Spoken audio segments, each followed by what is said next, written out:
김지의 돌직구쇼에 오신 여러분 반갑습니다. 김지희입니다. 저는 오늘도 저희 돌직구쇼 오픈 스튜디오 앞에 나왔습니다. 눈이 그쳤고 오늘 기온은 뚝 떨어졌습니다. 곳곳에 빙판길이 있기 때문에 각별히 조심하시기 바라겠습니다. 이태원 참사 당일에 닥터카를 타고 현장에 가서 논란이 되고 있는 신현영 의원 15분 만에 현장을 이탈할 때 장관차를 타고 갔는데 이 동아일보 취재에 따르면 신현영 의원이 장관차에 타는 바람에 차관이 탑승하지 못했다, 이런 보도도 나오고 있습니다. 잠시 후에 자세한 이야기, 그 논란 다뤄보겠습니다. 저는 비가 오나 눈이 오나 매일 아침 이곳에서 여러분을 기다리겠습니다. 김지의 돌직구쇼 지금 라이브로 시작합니다. 잠깐만요.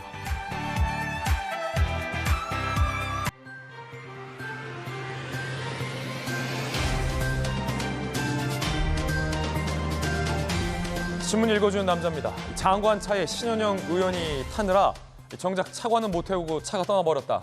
이런 보도 오늘 동아일보 단독 보도하고 있습니다. 닥터카에 탑승했던 신현영 의원, 국회의원이 아니라 의사로서 갔다라고 해명을 했지만 현장에서 의사로서 보여준 행동이 무엇이냐라는 논란이 만만치 않게 커지고 있습니다. 잠시 후에 이야기 나눠보죠. 오늘 조간신문 4가지 키워드 준비되어 있습니다. 자, 먼저 첫 번째 키워드부터 살펴보겠습니다. 바로 이겁니다. 차관. 오늘 동아일보가 쓰고 있습니다. 오면에 차관은 못 탔다. 어디에? 그 차에. 신현영 의원이 관용차 타자 상황실을 가려던 차관은 정작 못 탔다. 왜 장관차를 타고 갔을까? 이건 역시 국회의원으로서 일종의 권위를 내세운 건 아니냐, 이런 논란이 일고 있습니다. 100번 양보해서 장관차 탈 수는 있는데 그 때문에 차관이 못 탔다라는 지적 동아일보가 하고 있습니다. 여당에서는 참사를 정치에 이용했다, 의료활동 방해다라고 비판을 하고 있습니다. 또 하나의 포인트는 신현영 의원과 남편이 그 닥터카에 탑승하느라 원래 탑승했어야 할 의료 인력이 못한 건 아니냐라는 의혹도 제기되고 있습니다. 그 부분도 규명이 돼야 할 것 같습니다. 이어서 두 번째 키워드 살펴보겠습니다. 두 번째 키워드는 바로 이겁니다. 호통. 호통. 경향신문 1면에 쓰고 있는 기사입니다. 누구의 어떤 호통일까요? 여야가 모처럼 출범 한 달 만에 이태원 현장에 갔습니다. 국조특위 활동이 시작된 겁니다. 경찰에 호통을 쳤다. 여야는 오세훈 시장의 책임을 놓고 신경전을 벌이는 듯한 모습도 나왔습니다. 사진 한번 보시면 이태원 안타까운 그 참사 현장에 그래도 여야 의원들이 나란히 현장에 가서 국조특위 활동을 재개한 모습 볼 수 있습니다. 자, 이어서 다음 키워드 살펴보겠습니다. 세 번째 키워드는 뭘까요? 이겁니다. 갭. 차이. 중앙일보입니다. 어떤 갭일까요? 누구와 누구의 갭일까요? 문재인 정부의 부동산 집값 통계가 이상하다, 이런 지적이 사실 문재인 정부 당시에도 있었는데 오늘 중앙일보의 분석 기사는 문재인 정부 부동산 대책 때마다 정부가 발표했던 통계랑 민간기관이 전문적으로 발표하는 통계의 차이가 커졌다라는 겁니다. 저 그래프를 한번 보시면요. 정부 통계 발표와 민간단체의 집값 통계 발표인데 이 갭이 점점 커지고 있습니다. 6.17 대책, 2.14 대책, 김현미 장관의 서울 아파트값 14% 올랐다였을 때도 갭이 상당히 큰 걸 살펴볼 수 있습니다. 부동산 대책 나올 때마다 정부가 내세웠던 통계 자료, 왜 민간에서 발표한 통계 자료와 이토록 달랐는지 저는 그것이 참 궁금합니다. 잠시 후에 이야기 나눠보겠습니다. 이어서 다음 키워드입니다. 네 번째 키워드는 이겁니다. 소원. 크리스마스가 다가오고 있습니다. 여러분은 크리스마스에 어떤 소원을 기도하시겠습니까? 조선일보입니다. 10년 전에 선천성 신장 기능 이상 투병 중이던 10대 소녀가 한 병원에 소원을 들어주는 성탄 이벤트에 당첨돼서 치료비 일체를 지원받고 병을 고쳤습니다. 성인이 된 그때 그 소년이 첫 월급, 인턴 활동을 해서 첫 월급 50만 원을 벌었는데 고마웠던 그 병원에 월급 전체를 기부했다는 훈훈한 소식 조선일보 쓰고 있습니다. 세브란스 병원의 소원 이벤트에 뽑혔다는데 알게 모르게 베푼 선행들이 되돌아오는 경우가 종종 많은데 이 같은 선행 릴레이는 더 많아졌으면 좋겠습니다. 지금까지 신문 읽어주는 남자였습니다.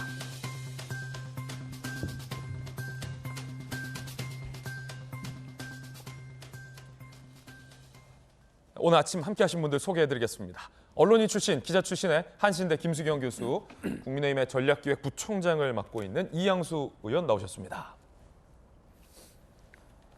민주당의 대통령 후보 박용진 의원, 강력계 형사 출신의 변호사 박성배 변호사 나오셨습니다. 어서 오세요. 닥터카가 지연됐습니다. 신현영 의원이 살고 있는 마포 어느 곳 우회하느라 지연됐습니다. 그런데 그 신현영 의원은 그때 당시 여러 방송에서 골든타임을 매우 강조했었습니다. 그리고 장관차를 타고 떠났습니다. 그 이야기 지금 시작하겠습니다. 의사로서 간 건지 국회의원으로서 간 건지 논란이 상당합니다. 닥터카 지연. 하지만 신현영 의원은 골든타임을 강조했습니다. 신현영 의원과 그의 남편이 도대체 어떻게 명지병원의 닥터카, 즉 전문 의료진만 탑승할 수 있는 닥터카에 타게 된 것일까? 그 배경과 관련해서 오늘 많은 언론들이 취재가 됐습니다. 새로운 내용인데 알고 봤더니 직접 신현영 의원이 명지병원에 연락해 닥터카를 불렀다라는 보도들이 많습니다. 여당에선 콜택시다 이런 비판이 나오고 있습니다. 신 의원이 명지병원 측에 직접 연락해 함께 현장에 가자고 했다. 익명을 요구한 한 관계자. 왜냐하면 많은 언론들이 이제 명지병원을 취재하고 있거든요. 이에 재난의료지원팀이 신 의원 집 근처를 경유해서 간 거다. 의료계 관계자. 명지병원과 가까운 신 의원 요청을 거절하기 어려웠을 것이다. 라는 분석도 나오고 있습니다. 자, 이 보도에 따르면 신현영 의원이 직접 명지병원에 전화해 연락해 함께 현장에 가자.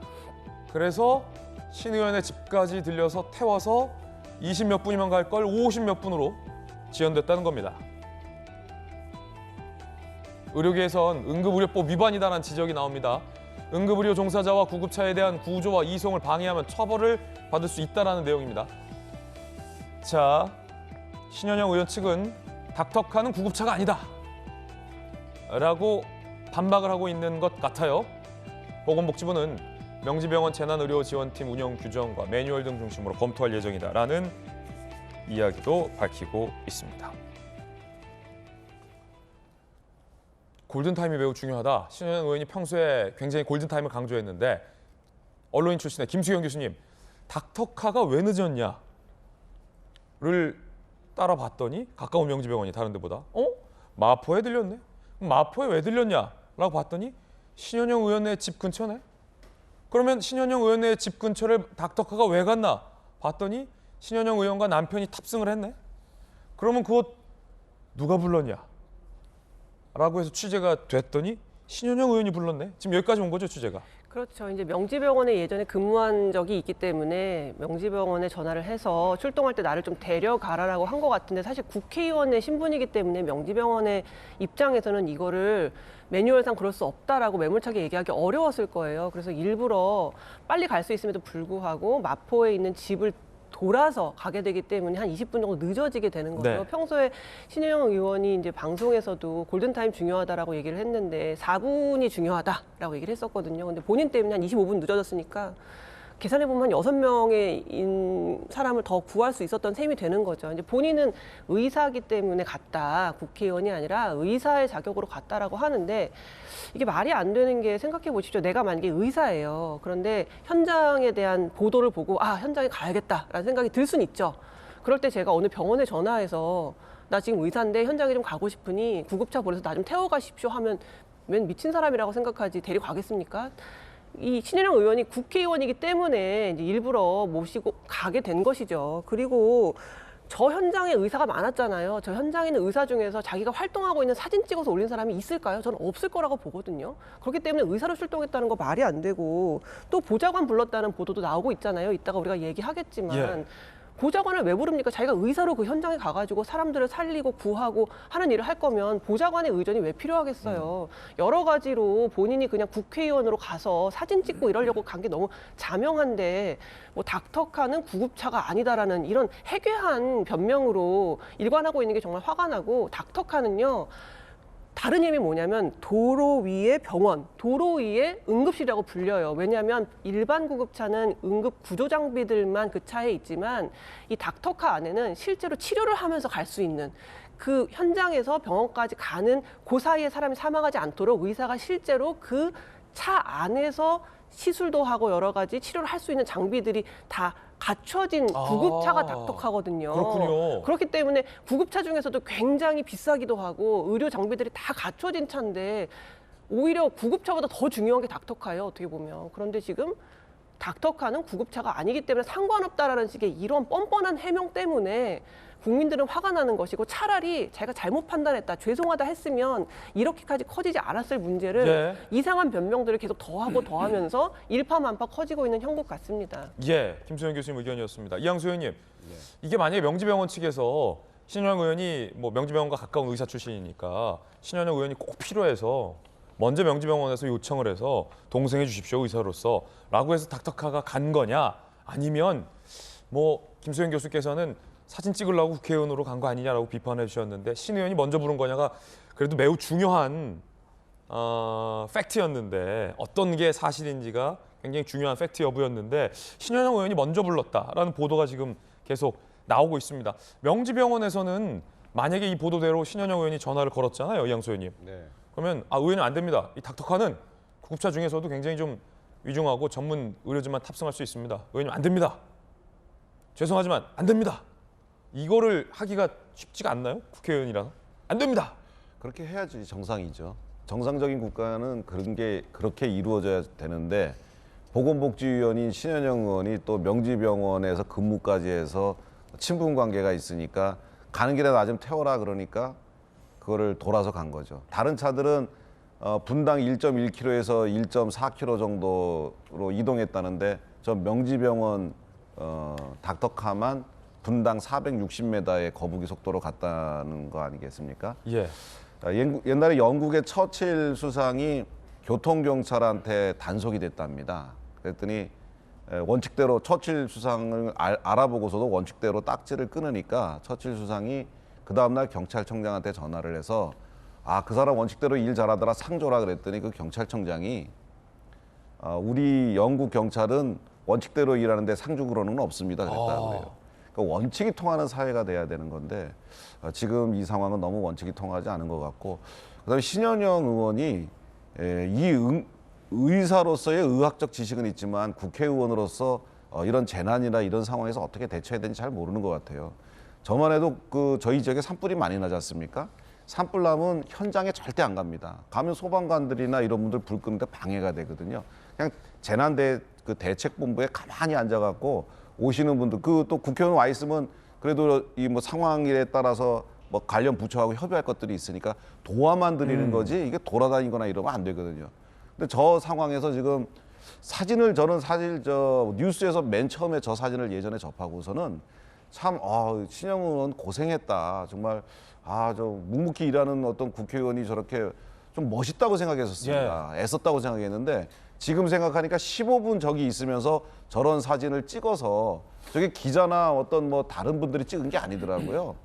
뭐 보좌관이나 남편이 찍으신 사진이라고 지금 추정되고 있다는데, 지금 뭐 쏘갔다는 생각들도 들고, 이렇게 해서는 뭐 국회의원들 갈수록 더 욕먹는 거 아니냐, 이런 생각이 들고, 그다음에 저게 구급차가 아닌데 닥터카라서 괜찮다 이 얘기를 듣고 저는 진짜 실소를 금할 수 없었는데, 그럼 닥터카가 사이렌은 왜 키고 댕깁니까? 구급차가 아닌데.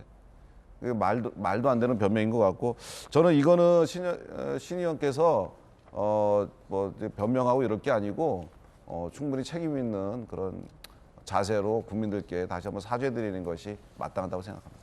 본인이 병원 측에 직접 연락해 닥터카를 불렀다라는 보도도 나오고 있습니다. 그 때문에 30분이 지연이 됐습니다. 그런데 지난 10월 신현영 의원은 골든타임은 4분이다라고 방송에서 강조한 것으로 확인이 됐습니다. 한번 들어보겠습니다.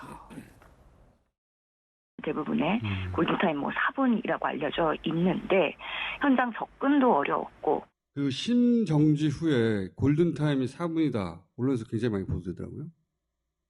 근데 당시 의료진이 도착했을 때 이미 3분을 넘긴 상황 아닙니까, 대부분? 그렇습니다. 상당히 많이 지연된 상황이었죠. 재난 현장이 발생하면은 경찰, 소방, 응급의료팀이 연쇄적으로 현장에 도착을 하게 되는데요. 어제 그 좁은 골목 현장의 폴리스라인 안에 들어가서 점검을 해봤더니 소방이 도착했을 때도 접근하는데 어려움이 있어서 지연이 됐고요. 자, 골든타임 4분 이란 걸 재차 강조를 했던 신현영 의원의 발언도 들어봤습니다. 박용진 의원님, 네. 골든타임이 4분 정말로 중요한 지적을 신현영 의원이 평소에 했는데 그걸 아시는 분이 왜 그랬습니까? 아니 저는 결과적으로 신현영 의원이 본인의 어떤 그 실수랄까 혹은 과오랄까 결과적으로 그런 논란이 가져온 것에 대한 책임을 지고 국조특위 위원직을 이제 사퇴를 했다는 건 말씀을 드리고요.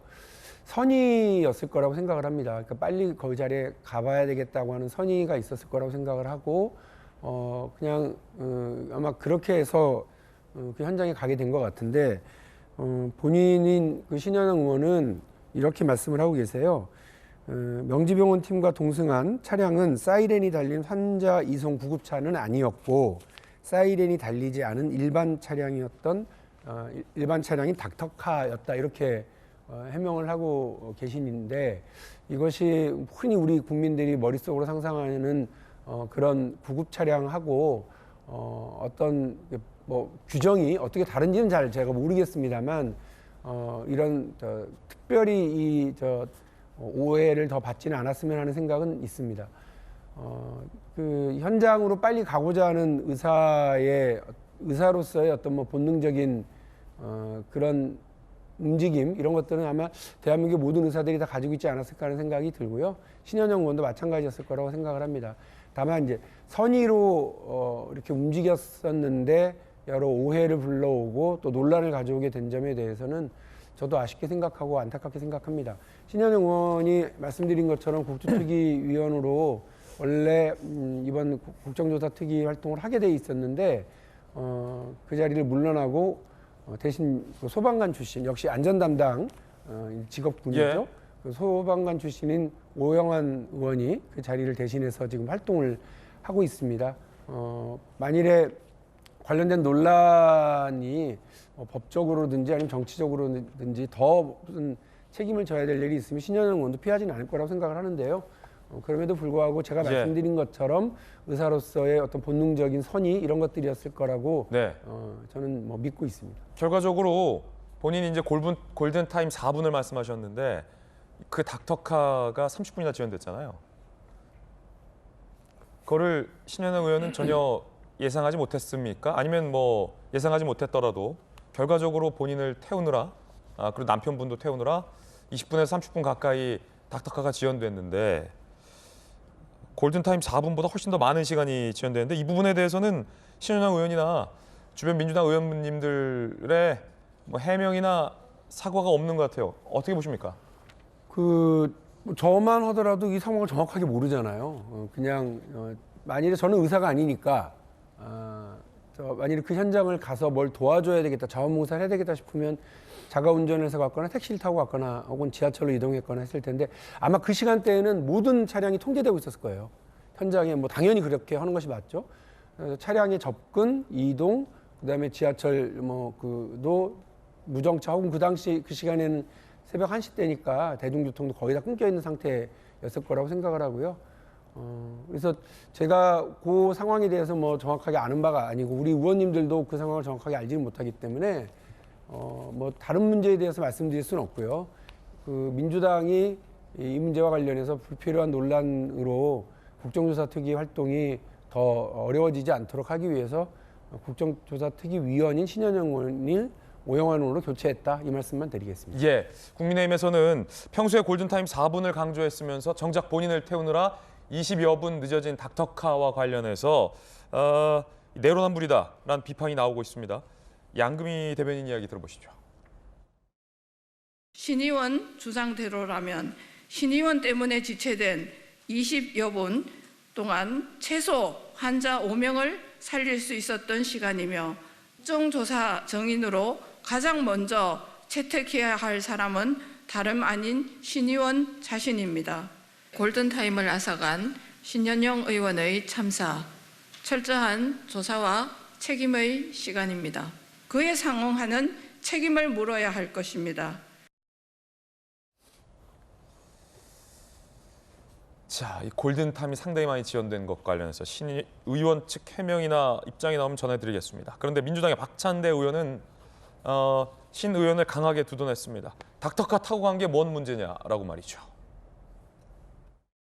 이 구급차가 아닌 닥터카를 타고서 간 게 특별한 문제가 있나 일단 좀 의아하고요. 차가 재난 현장에 가는데 개인적으로 가기보다 팀별로 닥터카를 타고 들어가는 게 더 효율적이라고 판단했던 것은 아닌가. 혹시 국민의힘 측이 국정조사를 방해하기 위해서 공세를 너무 강하게 피는 것 아닌가. 자, 박성배 변호사님, 지금 민주당 박찬대 의원 같은 경우 그리고 또 신현영 의원 같은 경우도 사이렌이 안 달려있는 닥터카에 탔기 때문에 괜찮다라는 주장을 하고 있고 전문가들과 또 김수현 교수 같은 또 이양수 의원도 구급차보다 더 중요한 게 닥터카다. 도로 위를 달리는 응급실이다. 뭔 말이냐 도대체. 닥터카 구급차가 아니라 괜찮다는 게. 라고 지금 서로 의견이 충돌하고 있습니다. 변호사님께서는 어떻게 보십니까?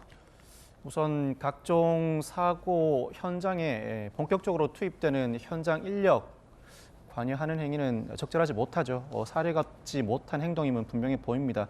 다만 이 사안에서 닥터카가 구급차인지 여부는 법적 책임을 물을 때 중요한 쟁점은 아닌 것 같습니다. 그 이유가 응급의료법은 구급차뿐만 아니라 응급의료 종사자의 환자 구조 이송 업무를 방해한 경우에도 형사처벌하도록 그 규정을 두고 있기 때문입니다. 다만 이미 신현영 의원이 고발도 당했고 각종 혐의들이 거론되고 있는데 형사처벌이 실제로 가능할지 여부는 따져봐야 할 쟁점들이 있습니다.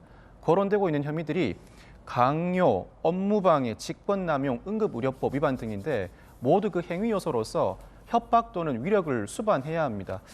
그렇지만 신현영 의원은 명지병원에서 근무해온 의사입니다. 명지병원 측에 닥터카 이송 과정에서 자신을 태워달라고 요청을 했다고 하더라도 그 과정에서 협박이나 위력을 수반하지 않고 서로 아는 사이다 보니까 요청했을 때 쉽사리 들어줬거나 명지병원 측에서도 신현영 의원이 국회의원이지만 의사 신분을 겸직하고 있으므로 신현영 의원이 닥터카에 동승하는 것이 필요하겠다는 판단을 했다면 이때는 부적절한 처신에도 불구하고 행위 요소로서 형사처벌을 부과할 만한 협박이나 위력이 존재하지 않는다고 볼 여지도 있습니다. 이 부분은 명백하게 드러난 사실관계가 아니기 때문에 이 사안은 구급차인지 여부가 중요한 쟁점이라기보다는 요청을 했을 때 당시 어떠한 행위가 수반되었고 그 행위에 대해서 명지병원 측이 어떻게 반응했는지가 중요한 쟁점이 될 것 같습니다. 자, 형사처벌 여부에 대한 의견이었고 그러면은 닥터카는 구급차가 아니기 때문에 타도 괜찮다라는 건 법률적으로 설명이 안 된다. 맞지 않는 말이라는 거군요. 신현영 의원 측의 해명은. 응급의료법 위반은 구급차를 방해했는지 여부뿐만 아니라 응급의료 종사자, 즉 구체적으로 구조활동을 하는 응급의료 종사자를 방해한 경우에도 성립하기 때문에 그렇군요. 구급차인지 여부가 중요한 쟁점 같아 보이지는 않습니다. 그러니까 닥터카에 타면 안 된다. 그러면 쉽게 말하면. 박찬대 의원은 닥터카 타고 간 게 뭔 문제이냐라고 했기 때문에 박성호 변호사의 의견 들어봤습니다. 오늘 동아일보가 그 현장을 신현영 의원이 이탈하면서 장관 관용차를 타고 갔는데 차관은 못 탔다. 이런 보도하고 있습니다. 현장 15분 머문 후 보건복지부 장관 차를 타고 국립중앙의료센터 상황실로 갑니다. 당초 장관, 1차관, 정책실장, 복지부 고위 관계자 상황실 이동 때 이용할 예정이었는데 신현영 의원이 탔어요. 신 의원이 타면서 자리가 부족해 1차관은 내려야 했다. 1차관이 이동에 어려움을 겪었다. 여권 관계자는 공무원 입장에서 현역 의원이 관용차 타겠다고 하면 거절하기 어렵다. 당일 정작 복지부 장관은 택시 타고 왔다. 라는 보도도 동아일보가 하고 있습니다. 김수현 교수님, 1차관이 내렸다. 근데 이제 그때 당시는 교통이 통제됐기 때문에 정작 상황실에 가야 할 정부 관계자들이 굉장히 어려움을 겪었다. 신영 의원은 그때는 이제 국회의원 신분으로 그 장관차에 탄 거겠죠? 의사가 거기 타면 안 되니까. 근데 그렇죠. 보건복지부 공무원 입장에서는 의원님 차관이 타셔야 되니까 의원님 타면 안 됩니다. 이 말을 또 못한 건가요? 의원님 죄송하지만 정말 죄송하지만 죽을 죄를 졌습니다. 의원님 타시면 안 됩니다. 이 말을 못한 건가요? 그러니까 신인영 의원이 먼저 내가 이 차 좀 탑시다라고 했는지 아니면 보건복지부 장관이 제 차를 이동하시죠라고 했는지는 잘 모르겠어요. 예. 그렇기 때문에 뭐 거절을 못한 건지 아닌지는 모르겠지만 설령 장관이 제 차를 타고 가시죠라고 해도 저 같으면 거절했을 것 같거든요. 지금 이미 구급차 닥터카를 타고 올 때부터도 자기와 자기 남편이 타고 오느라고 2명의 인력이 더 못 탔겠죠. 그 긴급 응급 조치를 할 수 있는 구조 인력이 2명 못 탔죠. 현장에 근데 와서도 그건 뭐 낑겨 탔는지 여부는 또 모르니까 근데 그건 아마 매뉴얼 때문에 예. 그렇게 사람을 더 많이 태우기 어려웠을 거예요. 제 생각에는. 좀 확인해봐야 될 것 같아요. 예. 그리고 일단 이제 현장에서 또 철수할 때도 장관차를 타느라고 차관은 이제 못 온 거죠. 못 타고 이제 따로 택시를 타고 이제 이동을 했겠죠. 그러니까 이게 민폐도 이제 이런 민폐가 없는 거예요.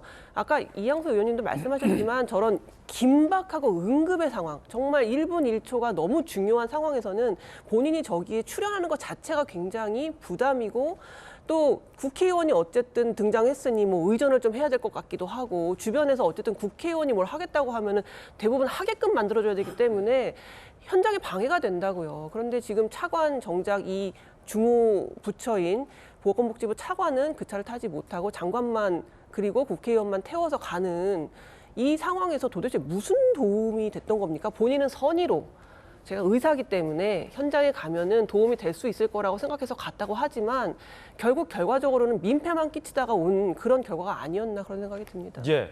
이양수 의원님 이 대목은 어떻게 보십니까? 1차관이 이제 이동에 어려움을 겪었다. 복지부 관계자 물론 이제 그럴 수는 있을 것 같아요. 장관이 뭐 야당 국회의원이니까 의원님 뭐 제 차로 타고 어디 가십니까? 뭐 물어봤는데 그럼 제 차로 타고 가시죠. 뭐 이랬을 수는 있을 것 같은데. 전 이제 단지 뭐 눈치가 없다, 경우가 없다가 아니고 국회의원직을 수행하는 데 있어서 잘 모르시는 것 같아요. 그러니까 이렇게 국가적 재난이라 이런 게 있으면 대책본부라는 게 마련되고 거기는 그 구성원들이 공무원들로 이루어집니다. 사실 국회의원들이 굉장히 중요한 역할을 하긴 하지만 이런 그 긴급한 상황에서는 정부 시스템의 매뉴얼에 의해서 쫙 움직이게 그거를 지켜봐 드려야 돼요. 그리고 나중에 그 원인이라든가 과정이라든지 그리고 뭐 대책, 보상 이런 것들에 대해서 국회의원들이 열심히 민의를 대변하는 거지. 지금 이런 큰 사건이 생겼는데 장관하고 차관들하고 지금 대책본부로 이동해야 되는데 거기를 차를 뭐 타라고 그랬든지 내가 타겠다 그러든지 떨렁 차를 타는 것은 정말 좀 기본이 안 된 이야기들이에요. 일선 지방에서도 지진이라든지 뭐 해일이라든지 침수라든지 예. 뭐 이렇게 산불이라든지 이런 게 있을 때 규모가 넓으면 도지사가 대책본부장이 되고 더 크면 이제 행안부 장관이 되는데 만약에 그 규모가 일선 자치단체 내면은 자치단체 시장 군수가 됩니다. 그래도 국회의원이 거기 가서 감나라 배나라 하고 안 되고 오히려 거추장스럽게 거기서 이렇게 걸리적거리면 안 되는 거거든요. 항상 그 대책본부가 잘 운영되게 가서 혹시 나한테 얘기할 거 뭐 내가 도울 거 없나 하고 가만히 있고 이래야 되는데 이분 장관 차를 이렇게 땅땅 타면은 저기가 분명히 차량 통제가 되고 이래 가지고 대부분의 차들이 못 들어와서 공무원들 이동이 굉장히 어려웠을 텐데 본인도 현장이 아주 아수라장이었고 이렇기 때문에 현장에서 보면 알 수 있었을 겁니다. 그런데 본인이 대책본부 관계자도 아닌데 저렇게 장관 차를 타고서 가는 것에 대해서는 정말 사려 깊지 못한 태도다라는 예. 생각이 듭니다. 예. 혹시 이제 민주당의 박용진 의원께서는 이 장관차를 탑승한 부분, 그 1차관이 하차를 했다, 타지 못했다. 이 대목과 관련해서 또 어떻게 다르게 보시는 관점이 있습니까? 아침 보도라서 뭐 정확하게 제가 보도된 내용 이외에 아는 것은 없습니다. 그런데 아마 그 현장에 차량이 거의 접근을 못했을 것 같고요. 신현영 의원도 뭐 본인 차량을 오라고 했는지 안 했는지 모르겠습니다만 그 주변에서 이동할 수 있는 방법이 없었을 거라고 보고 만일에 현장 뭐 국회의원이고 관련 상임위의 소속 의원이고 의사이고 하니까 보건복지부 장관이 이동을 같이 하고 상황실에서 상황 점검을 하는데 같이 보고를 들을 수 있다 하면서 이동을 권유했다라고 그러면 별 문제는 자기 차량, 본인 차량을 제공하면서 같이 이동하자고 권유를 했다면 별 문제는 없을 것 같기는 하고요. 다만 이제 지금 그 현장에 가서 얼마나 의사로서 이렇게 현장에 수습하고 환자를 구하는 데 역할을 하셨는지를 놓고서 많은 논란들이 있는 상황에서 또 이런 그 장관차로 이동 이런 얘기가 나와서 좀 곤혹스럽긴 하실 것 같은데요. 그런 경우가 별로 없어서, 그러니까 저도 뭐 국회의원 지금 재선으로 활동하고 있는데 어디 갈 때 장관 차관차를 타고 이동하거나 이런 경우는 없고요. 또 지역에서도 구청장 차를 타고 이동한다거나 뭐 이런 일은 거의 없거든요. 근데 아마 이제 그런 거는 평상시의 일이고 그 현장에서 이동 수단이 없고 같이 이동해야 되는 상황이었다고 한다면 뭐 장관차를 타고 이동하는 정도의 편의 제공을 장관 측에서 했었다고 한다면 그거 가지고서 뭐 논란을 크게 삼을 건 아니라고 생각을 합니다. 예, 박용진 의원님 의견 들어봤습니다. 자, 국조특위가 여야가 이제 함께 개시를 했죠. 어제 이태원 참사 현장에 국조특위 위원들이 방문을 했습니다. 그 장면 준비되어 있습니다.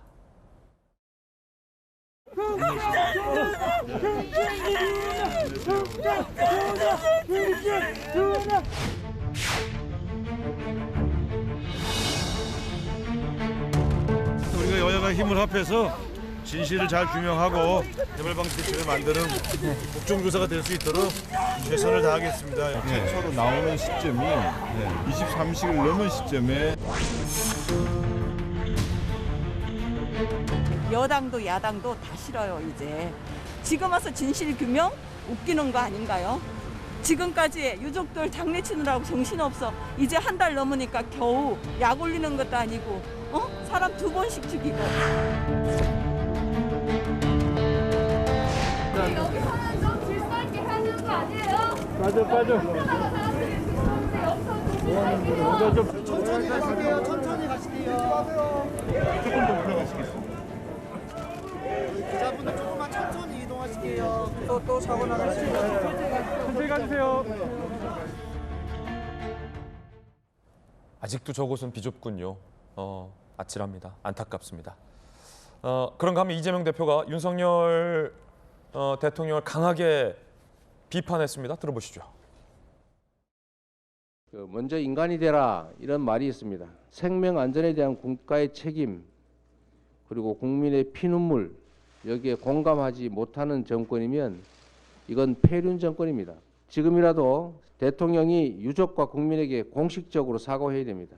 그리고 이상민 장관 파면 관련자 엄중 문책 지금 당장 시행해야 합니다. 그런가 하면 한덕수 총리가 무단횡단을 했다고 국민신문고에 신고가 됐다는 보도가 나왔습니다. 자, 민원 신청 한덕수 국무총리의 도로교통법 위반을 신고한다는데 강력계 형사 출신의 박세모 변호사님, 이거 어떻게 된 겁니까? 한덕수 총리가 19일에 그 참사 분향소를 찾았다가 유족들 반발로 곧바로 돌아서게 됐습니다. 예. 돌아서는 과정에서 길 건너편에 있던 타고 온 차량으로 이동을 하게 됐는데 당시 횡단보도, 보행기 신호등이 빨간불이었음에도 불구하고 수행원과 함께 그대로 건너가게 된 것이죠. 그 과정에서 주행하려던 차량들이 건너가는 모습을 보고 급하게 서는 모습도 포착되기도 했습니다. 이 영상이 보도되자 관련 시민이 이 영상을 통해서 국민신문고에 한덕수 총리가 위법한 행위를 하였으니 엄정하게 처벌해 달라는 취지의 민원을 제기하게 된 것입니다. 예, 아무리 총리라도 무단횡단하시면 안 되는데 도로교통법 위반 아닙니까? 한덕수 총리 측이 현장에 있던 경찰관의 지시에 따라서 건넜다고 해명하고 있습니다. 이 해명이 사실이라면 처벌 대상은 아니죠. 그 이유가 신호기보다는 현장에 출동해 있는 경찰관의 구체적인 수신호가 우선되기 때문입니다. 아, 그렇군요. 그렇지 않다면 처벌 대상이긴 한데 이 무단 횡단의 경우에는 물론 도로교통법상 20만 원 이하의 벌금 등에 처하도록 규정하고 있지만 도로교통법의 대다수 혐의들 음주운전과 같은 중대한 혐의를 제외하고는 모두 범칙금으로 처리하고 있습니다. 이 벌금은 전과지만 범칙금과 과태료는 전과가 아닙니다. 이 도로교통법 시행령은 구체적인 범칙 행위와 범칙 금액을 규정해 두고 있는데 무단 횡단의 경우에는 도로교통법 시행령상 3만 원 정도의 범칙금이 부과되고 있습니다. 박용진 의원님. 아까 우리 이양수 의원님이 말씀하신 처칠의 사례가 딱 이런 사례 아니겠어요? 그러니까 영국 경찰은 벌금을 정확하게 총리에게도 부과했다고 한다면 대한민국 총리에게도 경찰은 그 범칙금을 부과하는 것이 좀 맞다고 생각을 해요. 그리고 한덕수 총리께서도 이 영상 보면 거기에 정복경찰관이 서서 교통경찰이 교통을 통제하고 있는 게 아니었어요. 그러니까 아마 경찰에서 파견 나온 본인의 경호관이나 이런 분들이 안내를 하고 길을 빨리 건너게 하려고 했었는지 모르겠습니다. 만일에 정복경찰관들이 교통경찰관들이 상황을 통제하고 있었으면 그렇게 급하게 차량들이 그 횡단보도 앞에서 급정거를 하는 모습이 보였겠습니까? 저는 뭐 적당치 않은 것 같고요. 예. 아차하는 실수 있을 수 있다고 생각합니다. 처칠도 그랬겠죠. 아차하고 실수했을 것 같고. 그런데 영국 경찰은 정확하게 벌금을 부과했다는 게 이항수 의원님의 말씀이시니까 우리도 그렇게 하는 것이 맞다고 보고요. 자, 그 문제는 그렇게 처리하고 더 놀라운 건 이 국민적 충격과 슬픔이 가득한 이 참사 상황과 관련해서 한덕수 총리의 존재가 없다는 게 큰 문제입니다. 겨우 한덕수 총리가 유가족을 위로하러 가서 몇 분 만에 황급하게 그 자리를 떠나는 게 맞습니까? 밤을 새서라도 그 자리에서 호통도 듣고 야단도 맞아야죠. 세월호 때요, 박근혜 정부를 다 흉보고 욕하고 그랬습니다만 그 당시 해양수산부 장관 이주영 장관이시잖아요. 예.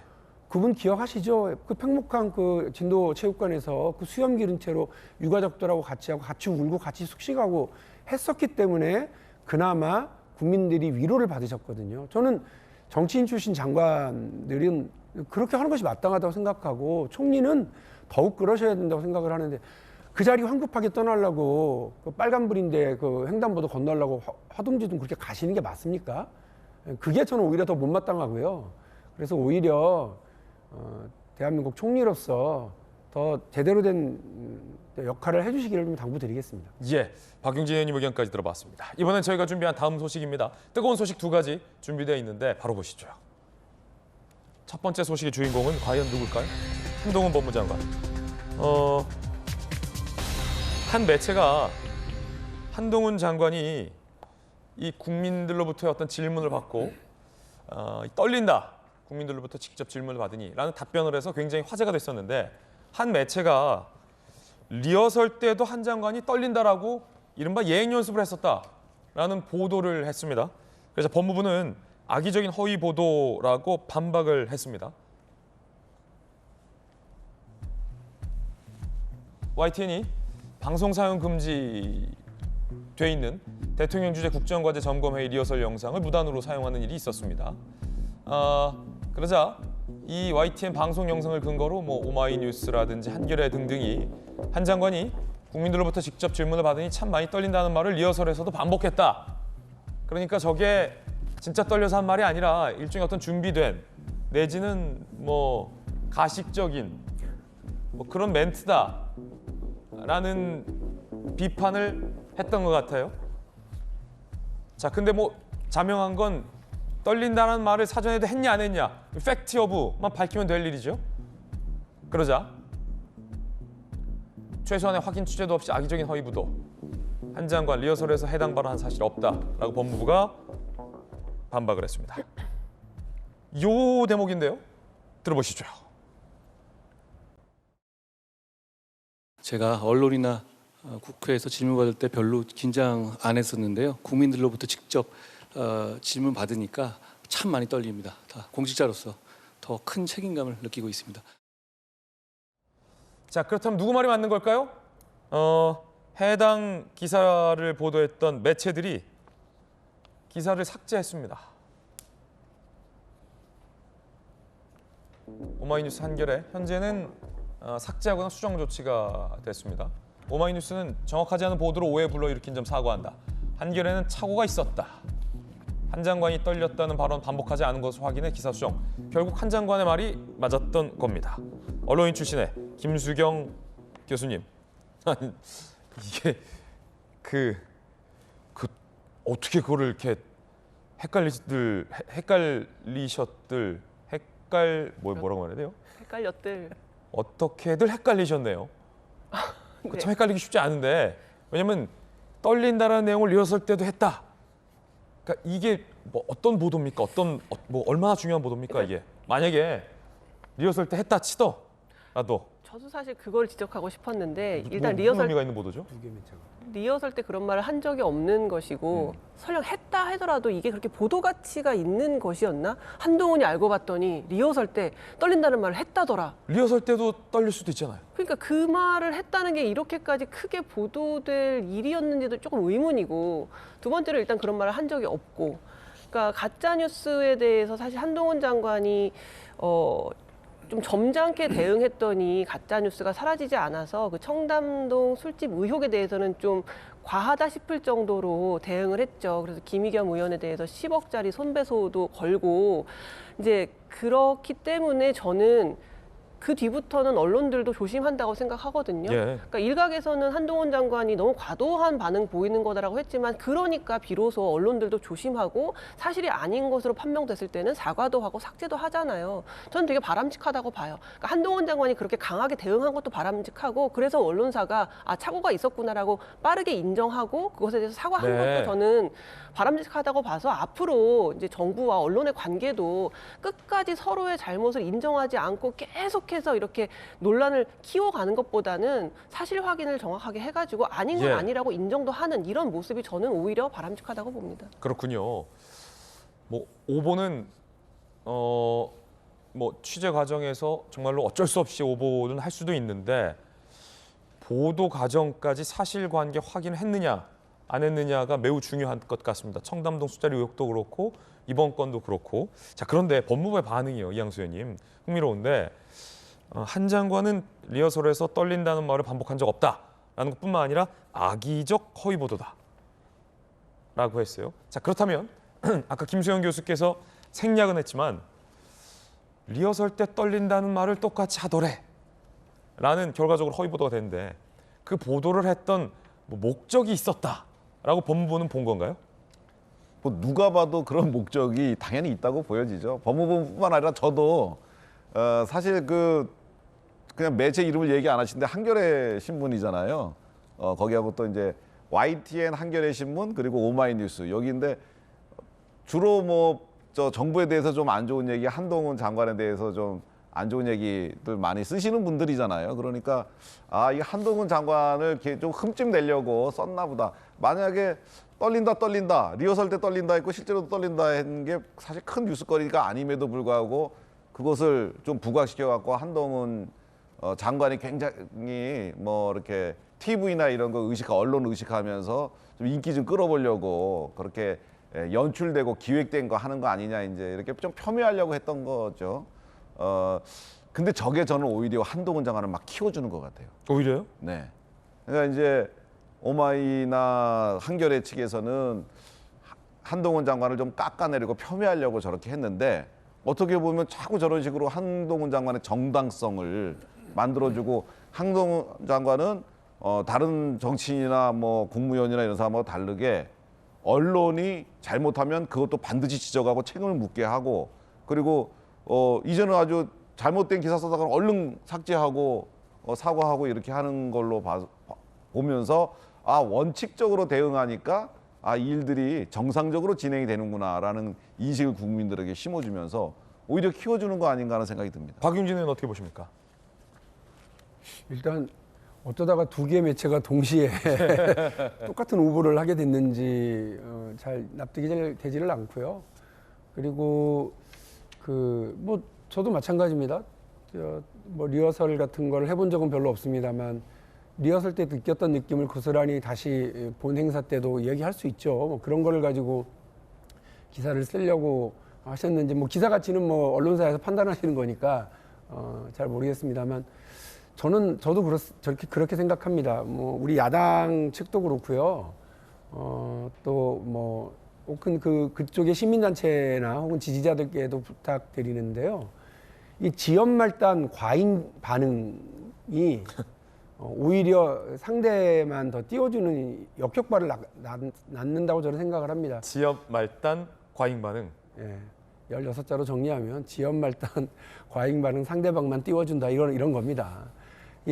이렇게 가는 거 적절치는 않은 것 같아요. 우리 한동훈 장관의 이런저런 행동들에 대해서 비판하고 싶고 있거나 그러면 정책적으로 또 명확한 법과 원칙에 근거해서 하면 될 것 같고요. 다만 이제 앞서 두 분께서는 언론사에 대해서 이렇게 이렇게 뭐 이전에 뭐 허위 보도라든지 이런 거에 대해서 강력하게 법적 대응하고 또 이렇게 또 뭐 그 손해배상 청구하고 하는 것에 대해서 긍정적인 얘기를 하셨는데 저는 그렇게 보지 않습니다. 그렇게 되면 사실은 물론 이렇게 오보를 걸러내는 기능도 있을 수 있겠습니다만 100가지 중에 한 가지의 팩트만 가지고도 나머지 99개에 대해서 문제를 제기하고 끌고 나가는 것이 맞다고 생각하거든요. 제가 정치를 하면서도 사실은 뭐 대기업이라든지 혹은 돈 있고 힘 있고 빽 있는 사람들과 맞설 때 한 가지만 확인하고 나머지는 여러 가지 가능성을 가지고서 얘기하는 경우가 많을 수밖에 없거든요. 언론도 좀 그럴 거라고 생각합니다. 그런데 그 한 가지는 맞는지 모르지만 나머지는 다 법적 대응 걸겠어 이렇게 해버리면 국회의원들이야 면책특권 뒤에서 그 부분들에 대해서 방어를 받으면서 싸워나갈 수 있지만 기자들은 참 힘들 것 같고 언론도 우리 사회의 어떤 공적 기능을 하는데 많이 위축될 수도 있다고 저는 생각해요. 그래서 물론 한동훈 장관 지난번에도 제가 자제하셔야 된다고 말씀드리고 이렇게 약간 이렇게 강팍하게 나가서는 안 된다고 말씀드린 적이 있는데 앞으로 이렇게 언론을 상대로 하는 뭐 어떤 그렇지 않다라고 입장문 내는 거는 저는 잘하시는 거라고 생각을 합니다만 마치 이렇게 법적으로 대응하는 것이 맞다고 생각하지는 않습니다. 예, 박용진 의원님 의견까지 들어봤습니다. 뜨거운 소식 함께하고 있습니다. 이번에 두 번째 뜨거운 소식 준비되어 있는데요. 함께 보시죠.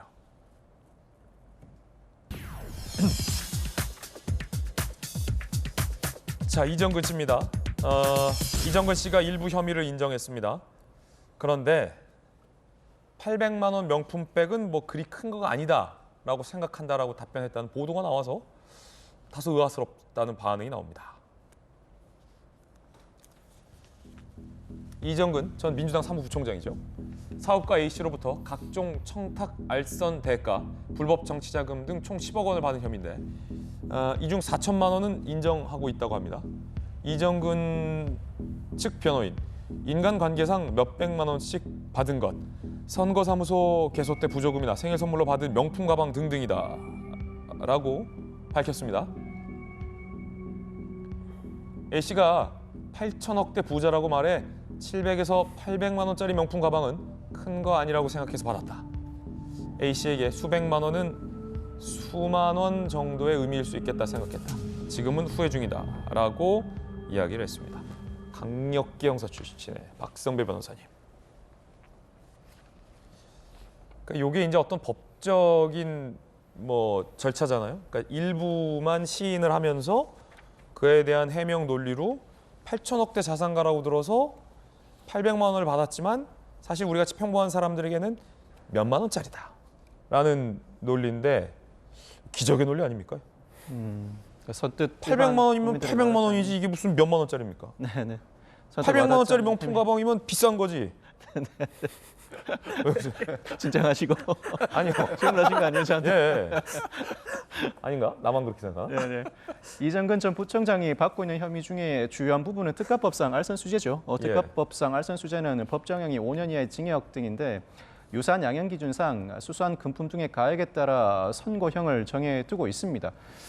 그 양형 기준에 따르면 3천만 원까지 5천만 원까지 1억 원까지 1억 원 이상으로 분류해두고 있는데 이미 이정근 전 부총장이 취득하였다고 보고 있는, 즉 검찰이 파악하고 있는 알선수재 금품 등의 가액은 1억 원을 넘어서고 있습니다. 예.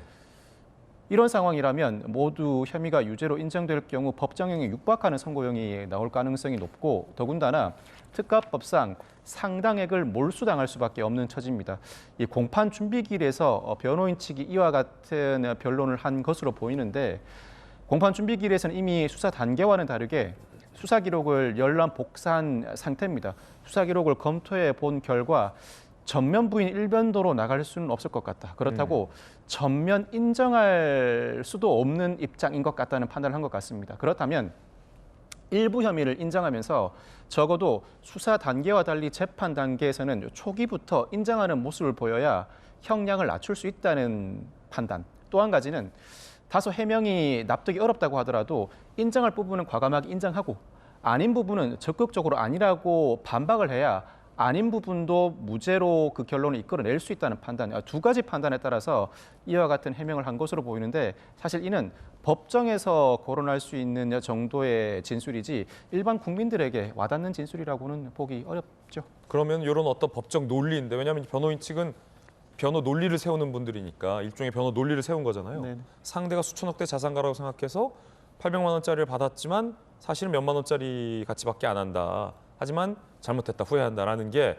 받아들여집니까? 이런 논리가? 아니요. 그거는 그 논리가 받아들여지진 않고 다만 왜 굳이 그 돈을 수령하게 되었는지 당시 피고인의 입장을 해명하는 차원입니다. 이 해명하는 차원을 통해서 재판부가 유무죄를 가르는 것이 아니라 유죄를 인정한다고 하더라도 피고인 입장에서는 그렇게 생각했을 수 있다. 그렇다면 형량을 일부라도 감액할 수 있는 여지는 있습니다. 아마 이 부분을 노리고 해명하는 과정에서 이와 같은 진술을 한 것으로 보이는데 유무죄를 가를 수 있는 쟁점까지는 아닌 것 같습니다. 그렇군요. 김수영 교수님 어떻게 보십니까? 이 800만 원짜리 그렇게 큰 거 아니라 생각해서 받았다.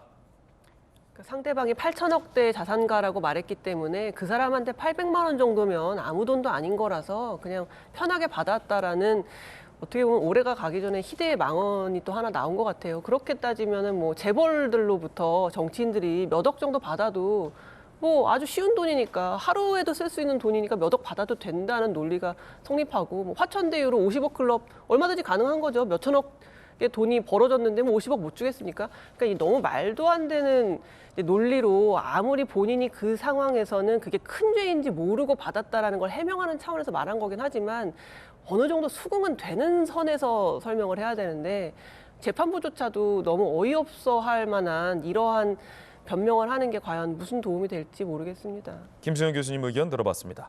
이정근 전 부총장이 지난 9월 영장심사 출석 당시의 발언도 준비되어 있는데 그때는 혐의를 인정 안 한다라는 발언이었습니다. 하실 말씀 없으세요? 억울하면 잘 밝히겠습니다. 금품수수 혐의에 대해서는 전혀 인정 안 하시나요? 네. 저때 당시에는 금품수수 혐의 인정을 안 했는데 지금은 일부 인정을 하고 있군요. 뜨거운 소식 두 가지였습니다. 이번엔 저희가 준비한 다음 이야기 시작할 텐데요. 김만배 씨의 부인도 검찰에 출석을 했다고 합니다. 김만배 씨 부인이 검찰에 출석한 이유는 무엇일까요? 그 이야기 지금 시작합니다. 260억 재산 은닉, 아내도 역할. 260억 은닉 혐의와 관련해서 김만배 씨의 부인이 검찰에 출석을 했다고 합니다. 지난 13일 김만배 씨의 부인 휴대전화가 압수됐고 구속 상태였던 김만배 씨가 조력자들과의 재산 은닉 과정에서 부인 역할 확인 목적이었다라고 합니다. 김만배 씨 부인은 천화동인 2호의 사내이사 신분. 어제 김만배 씨 부인 검찰에 출석해 압수물 포렌식을 참관했다고 합니다. 강력계 형사 출신의 박성배 변호사님, 검찰이 부인의 휴대전화를 압수했고 이제 포렌식 과정에 당연히 참관을 하게 된 거군요. 네네. 검찰이 의심하는 게 뭡니까? 김만배 씨가 범죄 수익 은닉법 위반 혐의로 포착이 된 것 같은데 그 과정에서 부인도 관여한 게 아닌가 의심을 하고 있는 것 같습니다. 아직까지 부인의 지위가 피의자인지 참고인인지 여부는 불분명한 것 같고 이 관련 자료 수집 분석 과정을 거쳐서 그 지위를 결정할 방침인 것 같습니다. 현장에서 압수수색을 할 때는 물건뿐만 아니라 휴대전화, 정보 저장 매체도 압수수색을 하게 되는데 현실적으로는 현장에서 압수수색을 진행하면서 이 정보 저장 매체에서 관련 자료를 추출하고 복제하는 절차를 밟아야 합니다. 그렇지만 이 과정을 현장에서 밟다 보면 시간이 너무 많이 걸립니다. 2, 3일씩 걸리는 경우도 있습니다. 그렇다 보니까 현장에서는 그 통으로 정보 저장 매체를 그대로 가지고 수사기관으로 옮겨온 다음에 수사기관에서 본격적으로 관련 정보를 추출해 복제하는 절차를 밟게 됩니다. 이 과정에서 이 당사자에게 참여권을 보장해야 하고 혹여나 이 과정이 종결된 경우에는 이 추출한 정보 목록을 그 당사자에게 교부하는 절차를 밟아야 합니다. 아마 김만배 씨 부인이 이 현장에 참석한 이유는 크게 두 가지이지 않을까 싶습니다. 첫째는 관련 자료를 추출하는 과정에서 현재 아내에게 혐의를 두고 있는 부분과 관련된 부분만 추출하여야지 그렇지 않고 그 범위를 초과한 관련 자료를 추출할 경우에는 애초에 위법 수집 증거로서 증거로 사용할 수 없게 됩니다. 혐의를 확장할지 말지를 결정하는 과정에서 그 관련 자료가 중요하니 혐의와 관련된 부분이다 아니다를 적극적으로 주장하기 위해서 참여한 부분이 하나, 혹여나 그 범위를 초과해서 추출한 경우에는 혐의가 확정된다고 하더라도 향후에 위법 수집 증거로서 무죄를 이끌어내기 위한 조치 이 두 가지 목적으로 이 디지털 포렌식 절차에 참여한 것 같습니다. 예, 자 아직까지는 뭐 검찰의 의혹 단계인 것 같고요. 대장동 배당 전에 김만배 씨가 거액을 빌렸습니다. 개인적인 용처라고 했지만 검찰은 어떻게 보고 있을까요? 일단은 의혹입니다.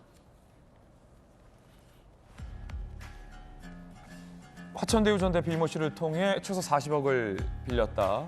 수익 배당 전입니다. 검찰 조사에서는 개인적으로 쓴 돈일 뿐이다라고 했는데 검찰은 대장동 로비 이재명 선거 자금 사용 가능성 의혹을 두고 추적 중이다라는 관측 보도도 현재 나오고 있는 그런 상황입니다. 자, 260억 은닉 자산과는 또 별개의 40억 원 내용입니다. 자, 지금 일부 매체에서 성남FC 의혹과 관련해서 검찰이 이재명 대표에게 소환 통보를 했다라는 보도가 나오고 있는데 지금 저희들이 사실관계 여부를 확인 중에 있습니다. 정말 검찰이 이재명 대표에게 성남FC 제3자 뇌물 의혹과 관련해서 소환 통보를 한 것이 맞는지 저희가 팩트 여부 취재해서 정확하게 잠시 후에 보도를 해드리겠습니다. 자해를 한 김만배 씨가 진단서를 제출해서 대장동 재판이 또 연기됐다는 보도도 나왔습니다. 최근 4주간 치료 필요하다 진단서를 제출했습니다. 폐 수축 증세로 수술받고 그제 일반 병실로 옮겨졌다. 내년 1월 중순 재판 재개 전망이라는 얘기가 나와요. 김수영 교수님, 재판이 많이 연기되는 모양이죠?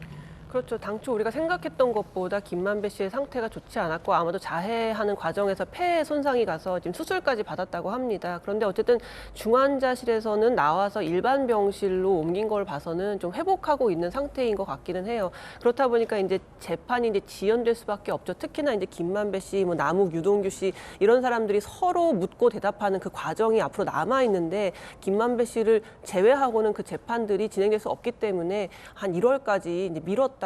좀 상태가 좋아지면 다시 재판이 재개될 걸로 보입니다. 그렇군요. 자, 그런가 하면 정진상, 유동규 그리고 김용 의혹과 관련해서 경기도청 본인의 사무실에서 금품을 수수한 것 아니냐라는 것과 관련해서 민주당에서 굳이 위험하게라는 반박이 나왔습니다. 함께 보시죠. 정진상 전 실장이 2020년 10월 경기도청 자신의 사무실에서 유동규 전 본부장을 만나 현금 3천만 원을 수수했다라는 이 검찰의 정진상 실장에 대한 공소장 내용이 있었죠. 그러자 민주당 검찰 독재 정치 탄압 대책위에서 입장문을 냈습니다. 굳이 위험천만하게 도청 사무실에서 뇌물 건넬 이유 없다. 도청 CCTV 유무 확인. 유동규가 CCTV를 피해 돈을 건넬 수 없는 구조다라고 반박하는 입장을 냈습니다. 경기도청 사무실에서 이제 금품을 건넨 건 아니냐라는 게 검찰의 의심이고 민주당 측에서는 거기 다 CCTV가 있다. CCTV를 피해서 몰래 돈을 줄 수 있는 사각지대는 없다라는 취지의 어떤 반박인 것 같습니다. 글쎄요, 이 역시 어떤 재판 과정에서 진실 여부가 좀 가려져야 할 것으로 보이고요. 민주당의 김남국 의원은 이런 주장을 했습니다. 함께 보시죠. 쌍방울 수사팀 교체에 이재명 죽이기다라는 주장을 했습니다. 쌍방울 비리 의혹 수사지휘 검사 지난 9월 감사원에 파견됐습니다. 김남국 의원은 이재명 죽이는 사건을 만들어서 갖고 와라. 사인으로밖에 안 보인다. 우리 당의 많은 의원들 이재명 죽이기라고 보고 똘똘 뭉쳐 싸워야 한다라고 이야기하고 있다라고 주장을 하고 있습니다. 강력기 형사 출신의 박성배 변호사님, 쌍방울 지휘검사가 감사원에 파견됐다. 김남국 의원에겐 이게 이재명 죽이기라는 사인이라는데 어떻게 보십니까? 쌍방울 사건은 전방위적인 수사가 진행되고 있습니다만 아직까지는 이재명 대표가 연루되었다는 부분이 정확하게 드러난 점은 없죠. 그렇지만 이재명 대표와 연루되었다는 의혹은 다방면으로 제기되고 있습니다. 궁극적으로는 변호사비 대납 의혹부터 그 외에 대북 사업에 관여하면서 그 대가로 뇌물을 제공 내지는 제공받았다는 혐의까지 여러 방면의 혐의들이 동시다발적으로 제기되고 있는 상황입니다. 그렇지만 민주당 입장에서는 정확하게 연결고리가 포착되지도 않았고 그 연결고리를 찾기 위해 무리한 수사를 감행하고 있다는 인식을 강하게 갖고 있는 것 같습니다.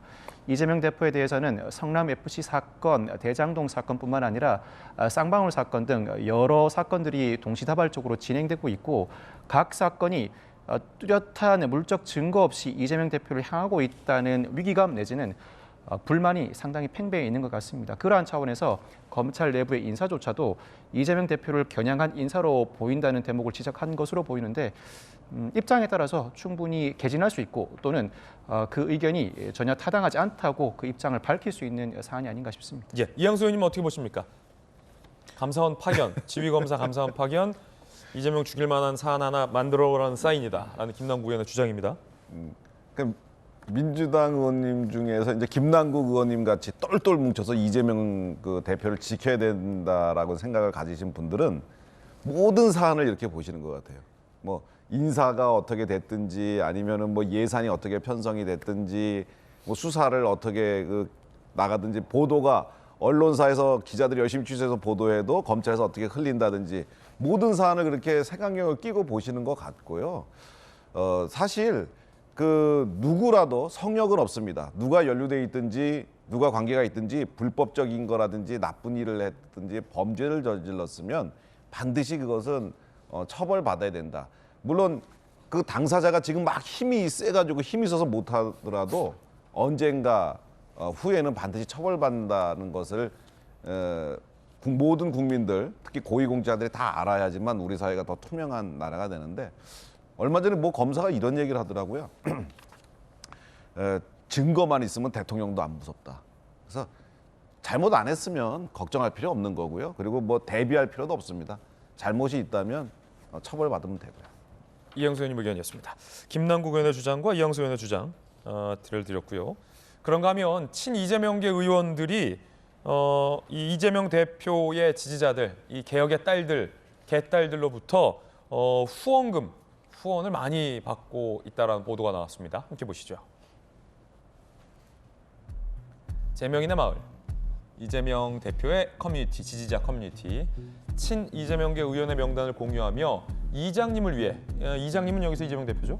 이장님을 위해 일 잘하는 분들도 함께 후원하자라는 후원 캠페인을 독려하고 있다고 합니다. 정청래 의원, 김의겸 의원, 장경태 의원, 최근 후원금 증가하며 한도액이 절찰리에 마감이 됐다라는 연말에 또 정청래, 김의겸, 장경태 의원에게는 훈훈한 소식이겠군요. 친 이재명계 의원 명단을 공유했고 이제 대표적인 분들이 후원금이 다 넉넉하게 찼다는데 민주당의 대통령 후보 박용진 의원님 어떻게 보십니까? 정치인들에게 후원금을 보내주시는 건 매우 의미 있는 일이라고 저는 생각을 합니다. 그래서 우리 정치자금법도 후원을 하는 특히나 이제 소액 후원, 10만 원 이하의 소액 후원을 하시는 분들에게는 세액 공제 제도를 통해서 사실상 거의 전액이 다시 이제 돌아갈 수 있도록 하는 그런 제도를 마련하고 있어서 많은 국민들께서 본인이 응원하는 그런 정치인에게 혹은 정당에게 후원을 할 수 있도록 하는 그런 제도가 마련되어 있다라고 하는 점 말씀을 드리고요. 뭐 이런 면에서 저는 그러니까 일부의 지지자들이지만 적극적으로 본인의 그 의사를 정치 후원을 통해서 확인하고 보여주는 건 뭐 저는 의미 있다고 생각을 하고 있습니다. 박찬대 의원이 얼마 전에 검찰로부터 이재명 대표와 관련된 연락이 없다. 그러고 보니 검찰이 이재명 대표 소환 못할 거다. 소환 어려울 것이다. 라는 발언을 하기도 했었다고 해요. 뭐 아직 구체적으로 검찰이 소환 통보를 했는지 여부는 확인은 아직 안 되고 있습니다만 박용진 의원님의 생각도 궁금합니다. 박찬대 의원은 검찰 아직까지 연락 없는 걸로 봐서 소환 통보 못할 거다라고 하시는데 박용진 의원 어떻게 보세요? 지금 민주당이 아까 잠깐 뭐 유동규의 그 진술에 대해서 이러쿵저러쿵 팩트 확인을 별도로 해서 이렇게 대응하는 방식이 적절한지에 대해서 당내에서 논란이 많습니다. 무슨 말씀이냐면 검찰은 검찰대로 사실관계를 확인하고 더 많은 것을 가지고서 재판을 준비하고 있을 텐데 재판 준비 당사자도 아니잖아요. 민주당이. 근데 거기서 왜 정진상 유동규 간의 이런 그 대립되는 진술을 민주당이 확인해서 그것을 대응하려고 하는지 잘 좀 아까 뭐 지난 얘기입니다만 잘 납득이 되질 않고요. 예. 민주당으로서는 만일에 정치 탄압이 있고 그 정치 탄압에 대한 분명한 근거들을 우리가 갖게 된다 그러면 맞서 싸우겠다. 이것이 분명한 입장이고요. 그거는 민주당뿐만 아니라 국민의힘이 야당 시절에 야당이 경찰과 검찰, 그다음 국세청, 국정원 등의 모든 권력기관을 쥐고 있는 현 집권 여당에 대한 기본적인 당의 자세고 기본 입장인 겁니다. 그렇기 때문에 그 정도 선을 지킬 수는 있지만 우리도 잘 모르는 뭐 팩트를 우리가 막 확인해서 대신 재판을 해주는 것처럼 이렇게 나가는 것에 대해서는 나중에 그 팩트가 틀리거나 진술이 잘못됐거나 했을 때 민주당이 갖는 정책 부담이라는 건 이루 말할 수가 없기 때문에요. 그런 부분들은 좀 피하는 것이 맞겠다는 생각이 들고요. 박찬대 최고위원이 본인이 당 지도부로서 내놓을 수 있는 의견은 충분히 있을 수 있다고 생각을 합니다. 그러나 검찰이 어떤 일정과 프로그램을 가지고 각각의 사안과 사건들을 수사하고 있는지는 알 수가 없으니까 소환 통보가 올지 어떨지 그거를 개인적으로 추측해서 얘기하는 게 아무런 도움은 되지 않을 것 같습니다. 저도 그래서 의견 내지 않겠습니다. 예, 박용진 의원님의 그 또한 의견 들어봤습니다. 이번엔 저희가 준비한 다음 이야기입니다. 통계 발표와 관련해서 조작이냐 아니냐 정치권에서 논란이 뜨겁습니다. 오늘 또 새로운 뉴스들이 보도되고 있는데 그 이야기 주제 공개하겠습니다. 기본 인프라 통계 조작 가능성. 감사원이 통계청 직원들을 조사했는데 당시 문재인 청와대에서 압박성 개입이 있었다라는 진술이 나왔다라는 보도가 나왔습니다.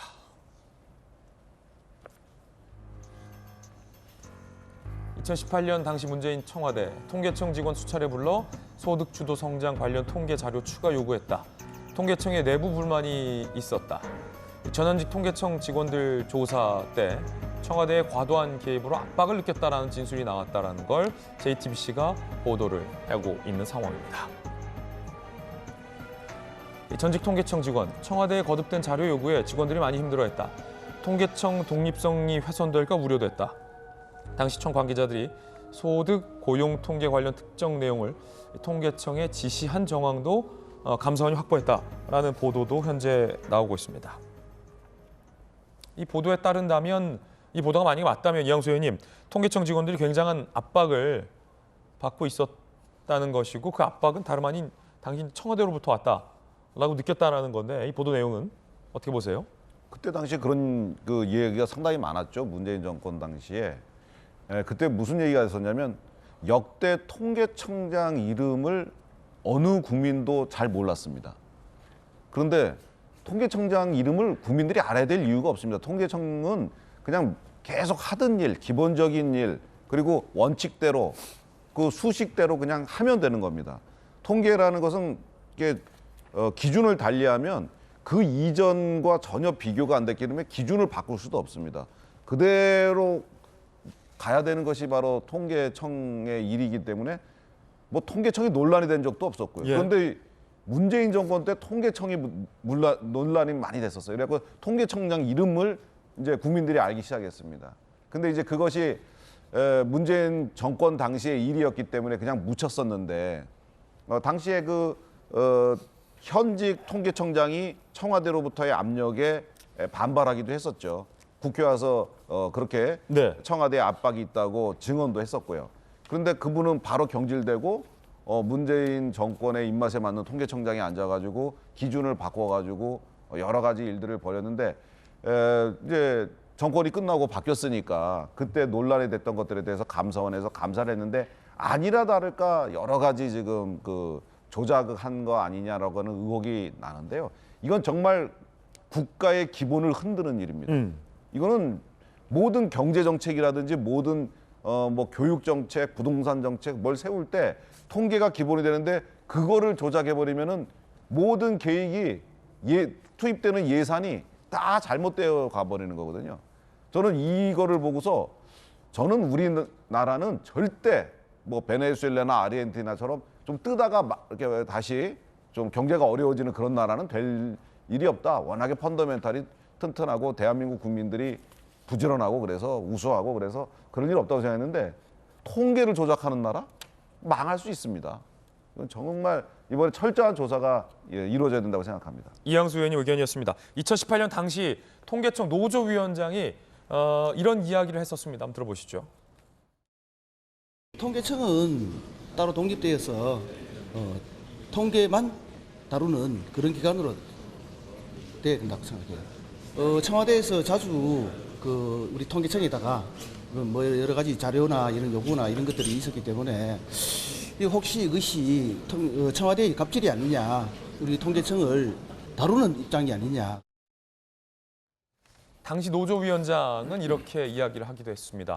압박과 조작은 또 다른 개념입니다. 청와대의 압력, 과연 이거 어떻게 받아들여야 할까요? 청와대 압력이 있었다. 통계 격차의 이유? 오늘 중앙일보 보도 내용 보시죠. 2018년 9.13 대책, 다주택자 대출 규제 직후 KB 부동산은 수치는 1.20% 상승했다. 한국부동산원, 정부는 0.28% 상승했다. 굉장히 0.92%포인트 차이니까 차이가 큽니다. 부동산원 전 고위 관계자, 문정부 당시 통계치 발표하는 과정에서 청와대와 국토부에 압력이 있었다. 이번에는 통계청 직원뿐만 아니라 부동산원 내부 관계자의 상당한 압력이 있었다라는 이야기도 나오는군요. 경실련에서 문재인 정부의 부동산 통계 조작 가능성이 있다며 명확한 규명을 촉구했습니다.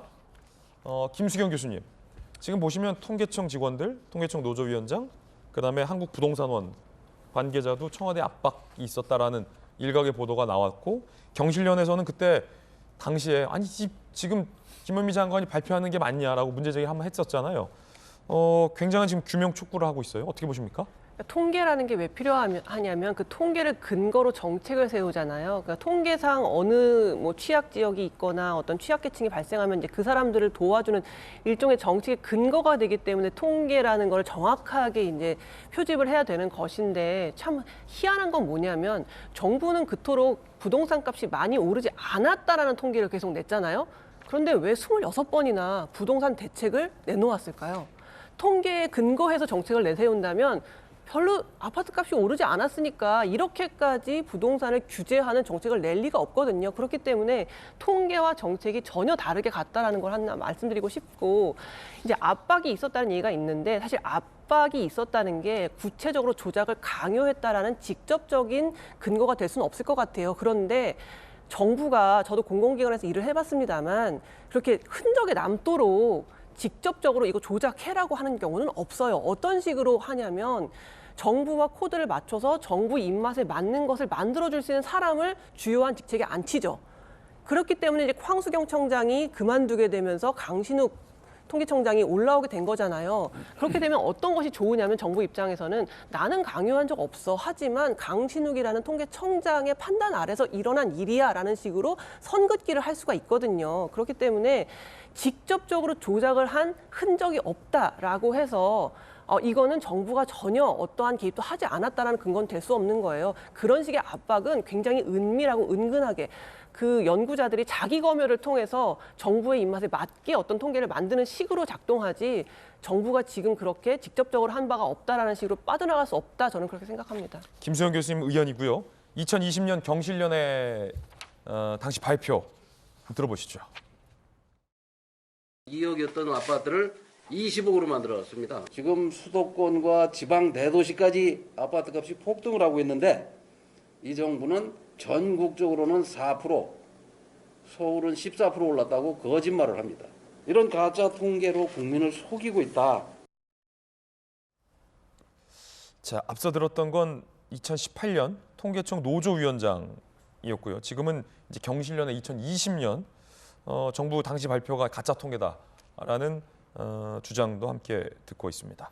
물론 직원들이 느꼈을 압력, 청와대 압박, 그리고 자료가 조작됐다라는 건 또 이제 별개의 사안인데 이런 압력들 때문에 통계 수치가 조작된 건 아니냐라는 게 이제 감사원과 여당의 의심이고 야당에서는 통계를 어떻게 조작하느냐 말도 안 된다라는 반박이 나오고 있는 가운데에 지금 여러 관계자들의 압박이 있었다라는 이야기들이 보도로 나오고 있는 상황입니다. 어떻게 보십니까? 이 직원들이 느꼈다는 압박. 저는 아까 우리 김진 앵커가 정확하게 표현하셨다고 보는데 압박과 조작은 다른 문제예요. 격이 완전히 다른 문제고요. 앞부분은 주관적인 느낌일 뿐이고요. 후자의 경우는 범죄 행위잖아요. 저는 진짜로 만일에 통계 수치를 조작하려고 했다고 그러면 그거 처벌받아야죠.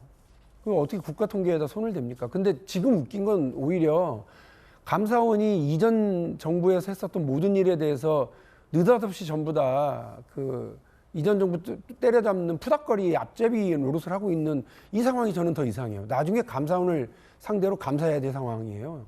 그러니까 이게 지금 감사원 사무총장이 여러 가지 정치적 논란의 맨 앞장에 서가지고 거의 그 선무당이 사람 잡듯이 이렇게 모든 그 일에 대해서 심지어는 서해 피살 공무원과 관련된 문제에서도 감사원이 그리고 저 통계와 관련해서도 또 감사원이 다 이렇게 감사원이 나서는 게 이게 좀 잘 저는 납득이 되지를 않습니다. 분명한 사실만 좀 말씀을 드리면 통계는 수치이고요. 통계에 대한 해석이 다를 거예요. 그러니까 대한민국의 모든 역대 정부가 똑같은 통계 수치를 놓고도 인구 증가 속도가 너무 빠른데? 라고 얘기하는 해석이 있고 이 정도는 사실은 30년, 40년을 놓고 보면 빠른 게 아니야. 나중에 대한민국이 오히려 인구 소멸 위기까지 올걸? 이렇게 얘기하는 사람도 있는데 저 사람은 조작이라고 얘기하는 건 말이 안 됩니다. 통계는 해석이 되게 중요한 거라는 거 말씀드리고 두 번째는 각각의 통계 기준점이 다 달라요. 그러니까 정부 통계의 기준점이 다르고 민간 통계의 기준점이 다릅니다. 아까 잠깐 나와서 말씀하시던 지금은 서울시 오세훈 시장과 함께 일하고 계시는 이제 김원동 경실련에서 그때 일하시던 김원동 씨의 주장은 또 다 다른 겁니다. 그러니까 예를 들면 그 기준점이 다 다르기 때문에 통계에 어떤 대한 통계 결과도 다 다른 거죠. 여러분, 그 공시지가 기준점이 뭔지 아세요? 왜 옆집하고 내 집하고 가격이 다르지? 아무도 몰라요. 그러니까 정부가 그 어떤 기준을 공개하지 않는 것도 있습니다만 그걸 공개할 경우에 여러 가지 논란이 만들어지기 때문에 그렇습니다. 이 민간 중에는 제가 뭐 아까 잠깐 나왔으니까 말씀을 드리는데 KB, 그러니까 국민은행이 부동산과 관련된 통계는 가장 잘 축적을 하고 있고 가장 신뢰를 많이 받는 수치를 제공하기는 합니다만 정부하고 그 기준점들이 다르고 찍는 아파트가 다르기 때문에 가격 차이가 있을 수 있죠. 그러나 아까도 보신 것처럼 KB가 발표한 것도 상승이고요. 정부가 발표한 것도 상승 기조였었어요. 그렇기 때문에 부동산 가격이 너무 뛰고 있으니까 여기에 대한 대책을 정부가 마련해서 정책 발표를 하는 건 똑같이 나온 거거든요. 그러니까 이거를 놓고 마치 무슨 그 조작이 있고 범죄 행위가 있었던 것처럼 벌써부터 예단해서 가져가는 거 옳지 않다고 생각하고요. 감사원이 왜 굳이 이렇게 모든 그 이전 정부와의 갈라치기에 앞장서서 이런 일을 하는지에 대해서는 좀 씁쓸한 뒷맛이 남습니다. 예, 또 박용진 의원의 강한 반박도 함께 들려드리고 있습니다. 대통령실 수석회의에선 통계 조작 의혹에 굉장히 격앙된 반응들이 나왔다고 합니다. 최근 수석비서관급 회의 참석자, 수석들이 상당히 분개했다. 대통령실 관계자. 통계는 가장 기본적 인프라인데 잘못된 국가 통계는 국민들이 가령 집 사고 아이 낳는 데 있어 오판하게 만들고 국가 경제에도 악영향을 미친다라고 강하게 비판을 했습니다. 강력계 형사 출신의 박성배 변호사님, 이 일자리 통계, 경제 지표, 특히 집값 통계 이 세 가지는 매우 중요합니다. 그런데 조작이 있었는지 없었는지는 좀 더 명확하고 중립적으로 좀 다뤄줘야 될 것 같아요. 규명이 이루어질 것 같은데 당시 정부 발표, 특히 집값 관련된 통계 발표는 사실 시장에서 많은 신뢰를 잃었습니다. 그건 사실입니다. 그런 신뢰가 없는 집값 통계를 냈던 당시 뭐 부동산원이나 뭐 통계청이나 이런 분들은 좀 다시금 전열을 정비할 필요는 있어 보여요. 시장에서 외면받는 통계가 무슨 의미가 있습니까? 그냥 국토부 장관 발표하는데 뒷받침할 수 있는 자료 이외에 어떤 기능을 할 수 있겠습니까? 각종 통계 중에서도 국민들이 가장 직접적으로 와닿았던 통계가 집값 통계였죠. 현실적으로 체감하고 보고 듣는 집값은 그 상승폭이 어마어마한데 정부가 또는 국가기관이 내놓는 통계 수치는 그에 상당히 미치지 못해서 의아하다는 반응들이 실제로 상당히 많았습니다. 대통령실의 반응으로 보아서도 이 대통령실이 이 사안을 상당히 중요하게 보고 있는 것 같습니다. 감사원이 직무감찰을 진행하고 있는 것 같은데 우선 통계 내용이 잘못되었다는 전제를 깔고 있는 것 같습니다. 그렇다면 통계 내용이 잘못되었다면 그 이유가 무엇인가를 찾아나가는 과정에서 누군가의 지시나 요청이 있었다고 보고 있는 것 같습니다. 사실 감사원이 직무감찰을 하게 되면 징계, 문책 등을 요구하게 되고 시정 조치를 요구하게 되죠. 그렇지만 궁극적으로 책임을 져야 한다는 그 주체가 전 청와대 인사들이라면 전 정부 인사들을 상대로 문책 등을 요구할 수는 없죠. 결국은 고발을 염두에 두고 있다고 봐야 합니다. 감사원은 관련 감사를 전반적으로 진행하고 난 다음 상황에 따라서는 수사기관에 고발을 할 수 있는 권한이 있는데 결국은 감사원이 자체적으로 문책 등을 요구하지 못한다면 결국 고발을 염두에 두고 관련 감사를 진행하고 있고 나름대로 여러 합법적인 수단을 동원해서 관련 진술과 자료를 수집하고 있는 단계로 보입니다. 이 사안은 결국은 수사기관의 수사로 이어질 가능성이 상당히 높아 보이는 사안입니다. 이현수 의원님. 문재인 정부에서 왜 조작을 했었냐 이런 얘기가 나오냐면요. 문재인 정부에서 그 첫 해에 최저임금을 16%를 올립니다. 그런데 저소득층의 소득은 오히려 8%가 감소했다라고 하는 통계청 자료가 나옵니다. 그런데 이런 그 가계 동향 자료를 나오자마자 청와대에서 그 강신옥 당시 보건사회연구위원한테 검토를 시킵니다. 심층 분석이 필요하다. 그 강신옥 그 보건사회연구위원이 뭐라 그러냐면 그 보고서를 하나 작성하는데 저소득층의 가구 원수가 고소득층에 비해서 적기 때문에 소득별 차이를 감안해야 된다. 그러면서 저소득층 표본을 늘려가지고 저소득층의 소득이 8%로 뭐 이렇게 줄은 것이 아니고 굉장히 오른 것처럼 이렇게 만듭니다.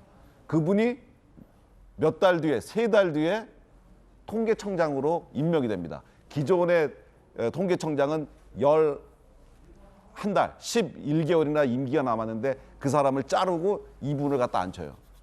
이게 감사 안 하면 안 되는 사안입니다. 이상입니다. 저희들은 60초 광고 보고 돌아오겠습니다. 잠시 후에 뵙죠. 예, 오늘 아침 저희가 준비한 소식 모두 다 전해드렸습니다. 저희들은 내일 아침 8시 50분에 더욱더 풍성한 소식 들고 인사드리겠습니다. 오늘 하루는 분명 어제보다 나을 겁니다. 좋은 하루 되십시오. 고맙습니다.